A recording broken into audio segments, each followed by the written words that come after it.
Hello student, मैं अमित कुमार जैन आपका स्वागत करता हूं अपने यूट्यूब चैनल ग्लिड क्लासेस पर। आज हम पढ़ने वाले हैं क्लास 12th में मैथमेटिक्स के अंदर चैप्टर नंबर 3 जिसका नाम है मैट्रिक्स। तो आइए जानते हैं मैट्रिक्स क्या होता है। जैसा कि बोर्ड पे लिखा हुआ है, a rectangular array of some numbers arranged into rows and columns is called a matrix. कुछ नंबर्स का रेक्टेंगुलर एरे जिसमें जो सारे नंबर्स हैं वो रो में और कॉलम में अरेंज रहते हैं उसको हम मैट्रिक्स कहते हैं। तो समझिए आखिर रेक्टेंगुलर एरे का मतलब क्या होता है। एरे का मतलब होता है कुछ नंबर्स को सिस्टमेटिकली वे में अरेंज करना, यानी नंबर्स तो हमें लिखने हैं लेकिन किसी सिस्टम के अकॉर्डिंग लिखने हैं। तो यहाँ पर रेक्टेंगुलर एरे का क्या मतलब होता है उसे देखते हैं हम। यहाँ पर मैंने कुछ हॉरिजॉन्टल लाइन ड्रॉ करी, 3 ही कर दी, तो हॉरिजॉन्टल लाइन को क्या बोलते हैं, रो बोल देते हैं। कुछ वर्टिकल लाइन ड्रॉ करी, मान लो मैंने 2 लाइन ड्रॉ कर दी, और वर्टिकल लाइन को बोलते हैं हम कॉलम। तो जो हॉरिजॉन्टल लाइन है उनको रो कहते हैं, और ऊपर से नीचे की तरफ उनको सीरियल नंबर देते हैं। तो मैंने कह दिया ये रो 1 है, ये रो 2 है और ये रो 3 है। और जो वर्टिकल लाइन है जिनको कॉलम कहते हैं उनको हम left to right serial number देते हैं। तो ये आपका कॉलम 1 है, ये आपका कॉलम 2 है। तो हमने देखा ये तीनों रो और दोनों कॉलम एक दूसरे को 6 जगह पर इंटरसेक्ट कर रहे हैं, तो हमको 6 पॉइंट ऑफ इंटरसेक्शन मिलते हैं। तो मैंने आपको यहाँ पे 6 पॉइंट ऑफ इंटरसेक्शन शो हो गई। अब हमें कोई भी नंबर लिखना है इन्हीं पॉइंट के प्लेस पर लिखना है, इसके अलावा कहीं और नहीं लिखना। तो सपोज कीजिए मैंने यहाँ पे 1 लिख दिया, यहाँ मैंने 2 लिखा, यहाँ मैंने 3 लिखा, यहाँ मैंने 4 लिखा, यहाँ मैंने 5 लिखा, यहाँ मैंने 6 लिखा। 1 2 3 4 5 6 ये 6 नंबर हैं, इन 6 पॉइंट के प्लेस पर ही लिखे हुए हैं।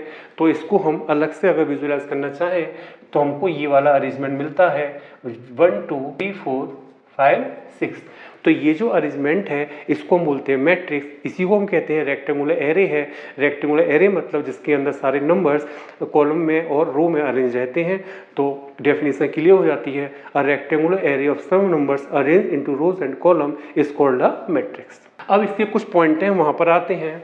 तो इसका पहला पॉइंट है matrix are denoted by A B C. हम किसी भी मैट्रिक्स को ए बी सी से डिनोट करते हैं, कैपिटल ए बी सी से। सेकंड पे आता है arrangement of numbers is enclosed by using any one of small bracket, box bracket, curly bracket या ड्यूल वर्टिकल लाइंस। तो हम किसी मैट्रिक्स के अंदर जो नंबर्स का अरेंजमेंट होता है उस अरेंजमेंट को एनक्लोज किया जाता है। तो आप इन चारों में से किसी के भी थ्रू उसको एनक्लोज कर सकते हैं, लेकिन मोस्टली हम बॉक्स ब्रैकेट के थ्रू ही हमारी बुक्स में इसको एनक्लोज किया जाता है।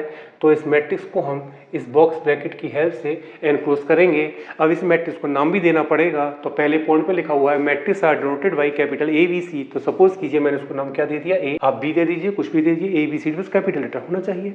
तो मैट्रिक्स का नाम, मैट्रिक्स को हम ए बी सी डिनोट करते हैं और उसके सारी एलिमेंट्स को हम बॉक्स ब्रैकेट से एनक्लोज करते हैं या फिर बंद करते हैं। थर्ड पॉइंट आता है numbers written in matrix are called elements of matrix, या फिर कह देते हैं एंट्रीज।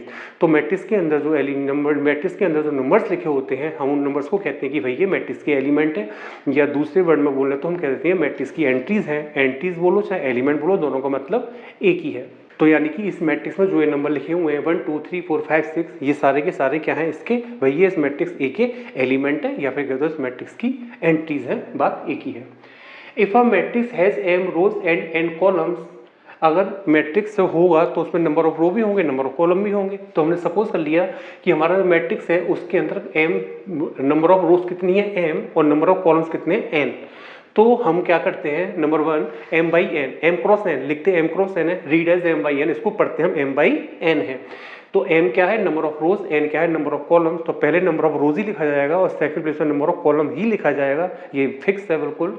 और बीच में क्रॉस का साइन लगाएंगे तो इसको m क्रॉस n लिखेंगे, लेकिन पढ़ेंगे इसको m बाई n। तो m बाई n को हम बोलते हैं भाई ये मैट्रिक्स का क्या हो गया, ऑर्डर। यानी वो मैट्रिक्स जिसके अंदर number of column, number of rose m है, नंबर ऑफ कॉलम्स n है, आपसे उसका ऑर्डर पूछा जाए तो आप बोलेंगे m बाई n, लिखेंगे m क्रॉस n, लेकिन बोलेंगे क्या, m बाई n। तो हम ऑर्डर को दूसरे नाम से भी जानते हैं, भाई ये m बाई n को क्या बोल देंगे, मैट्रिक्स का ऑर्डर है, या फिर बोल दो ये मैट्रिक्स का साइज है, या फिर बोल दो ये मैट्रिक्स की डायमेंशंस है। तीनों का मतलब एक ही है, लेकिन ज़्यादातर ऑर्डर ही यूज किया जाता है। Numbers of elements in m by n matrix, भाई जब मैट्रिक्स होगा तो ऑर्डर भी होगा, तो हमने उसको ऑर्डर क्या लेके चलेंगे, भाई m बाई n इसका क्या है, ऑर्डर। तो m बाई n मैट्रिक्स वाले और n बाई n ऑर्डर वाले मैट्रिक्स के अंदर m बाई n मैट्रिक्स बोलो या matrix of order m by n बोलो, एक ही बात है। तो m बाई n मैट्रिक्स है अगर कोई, तो उसके अंदर जो नंबर ऑफ एलिमेंट्स होंगे तो हम m और n का हम एक्चुअल मल्टीप्लाई कर देते हैं, यानी उनका हम प्रोडक्ट निकाल देते हैं। तो m और n का प्रोडक्ट जो आएगा वो इसके नंबर ऑफ एलिमेंट्स होंगे, किसके, मैट्रिक्स के नंबर ऑफ एलिमेंट्स होंगे। लास्ट में आपका पॉइंट आता है, a matrix is just an arrangement of numbers. जो मैट्रिक्स होता है केवल नंबर्स का केवल एक अरेंजमेंट है। हम कहें कि इसकी वैल्यू क्या है, तो इसकी कोई वैल्यू नहीं होती, तो हम सिंपली बोलेंगे मैट्रिक्स केवल नंबर्स का एक अरेंजमेंट ही होता है। इसको किसी एक रियल नंबर या किसी एक्सप्रेशन से रिलेट नहीं किया जा सकता। ये एक अरेंजमेंट है और ये अरेंजमेंट ही रहेगा। अब इन सारे पॉइंट के बाद मैट्रिक्स की एक सिस्टमेटिकली वे में डेफिनेशन अपने आती है। It is clear from above that a rectangular array of mn numbers, यानी कि जब रेक्टेंगुलर एरे आपने पढ़ ही लिया, rectangular array of mn numbers, जब नंबर होंगे नंबर्स की काउंटिंग भी होगी, तो काउंटिंग क्या बोली है, mn, जो m और n का मल्टीप्लाई करके आएगी वो टोटल नंबर ऑफ एलिमेंट्स होंगे। तो rectangular array of mn numbers, अब वो जो नंबर्स हैं रियल या नॉन रियल कुछ भी हो सकते हैं, लेकिन हम मोस्टली रियल नंबर ही यूज करेंगे। लेकिन ऐसा कुछ नहीं है कि रियल नंबर ही हो, आप रियल और नॉन रियल दोनों एज अ एलिमेंट मैट्रिक्स के अंदर आ सकते हैं। तो rectangular array of mn numbers arranged into m rows and n column. जब मैट्रिक्स हुआ तो नंबर ऑफ रोज भी होंगी, नंबर ऑफ कॉलम भी होगा। तो m रोज mn नंबर्स को m रोज और n कॉलम में जब अरेंज कर दिया जाता है तो उस मैट्रिक्स को हम उस अरेंजमेंट को हम बोलते हैं कि भाई ये m/n ऑर्डर वाला एक मैट्रिक्स है। तो आपको सिंपल, आपसे कोई जब भी मैट्रिक्स की डेफिनेशन पूछेगा आपको हमेशा यही डेफिनेशन बोलनी है, a rectangular array of mn numbers arranged into m rows and column is called a matrix of order m/n। तो नंबर्स के प्लेस पे रियल नॉन रियल नंबर दोनों आ सकते हैं। अब फॉर एग्जाम्पल, अब एक एग्जाम्पल लेते हैं। एग्जाम्पल में हमने मैट्रिक्स ए लिया है जिसको हमने पूरा लिखा है 1 - 2 0 4 5 6। तो इसके अंदर जो हमने पढ़ा उसके हिसाब से हम क्या बता सकते हैं, ये बता सकते हैं भाई नंबर ऑफ रोज इन ए, आपकी ए में रो कितनी है, तो रो आपने पढ़ लिया, हॉरिजॉन्टल लाइन को रो कहते हैं। जब आप हॉरिजॉन्टल डायरेक्शन में चलेंगे तो आप दो बार चलेंगे, 1 और 2, यानी इसमें रो कितनी होगी, 2। जब भी कॉलम की बात चलेगी तो वर्टिकल लाइन को कॉलम कहते हैं। आपको वर्टिकली चलना है और पता करना है कितने कॉलम है, तो आप वर्टिकली कितनी बार चलेंगे, 3 टाइम, 1 2 3, तो आपके इसमें कॉलम हो गए 3। ऑर्डर मैट्रिक्स है तो उसका ऑर्डर भी होगा, तो ऑर्डर ऑफ ए, जैसा कि आपने ऑर्डर पढ़ लिया कि अगर m रो होती हैं और n कॉलम होते हैं, m रो होती हैं और m कॉलम होते हैं, तो ऑर्डर होता है m/n, यानी कि कॉलम रो की काउंटिंग क्रॉस कॉलम की काउंटिंग। तो ऑर्डर ऑफ ए, रो कितनी है आपकी 2 और कॉलम कितने आपके 3, बीच में लगा दिया क्रॉस, लेकिन पढ़ेंगे क्या 2/3, लिखते 2 क्रॉस 3 है, बोलते 2/3 है। तो आपके मैट्रिक्स का ऑर्डर हो गया आपका 2/3।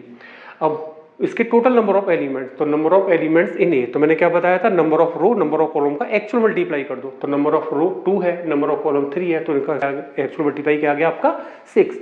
और आप ऑब्जर्व भी कर सकते हैं डायरेक्ट मैट्रिक्स को देख करके आपके एलिमेंट काउंटिंग में 6 ही हैं, 1 2 3 4 5 6। Total number of element is equal to 6 by formula 2 × 3 करके भी आपका 6 ही आएगा। बस यही था मैट्रिक्स का इंट्रोडक्शन। अब मैं अपनी नेक्स्ट वीडियो लेकर के आऊँगा जिसमें हम पढ़ेंगे कॉम्पैक्ट फॉर्म ऑफ मैट्रिक्स, यानी मैट्रिक्स को हम छोटी फॉर्म में कैसे शो करते हैं। बाय।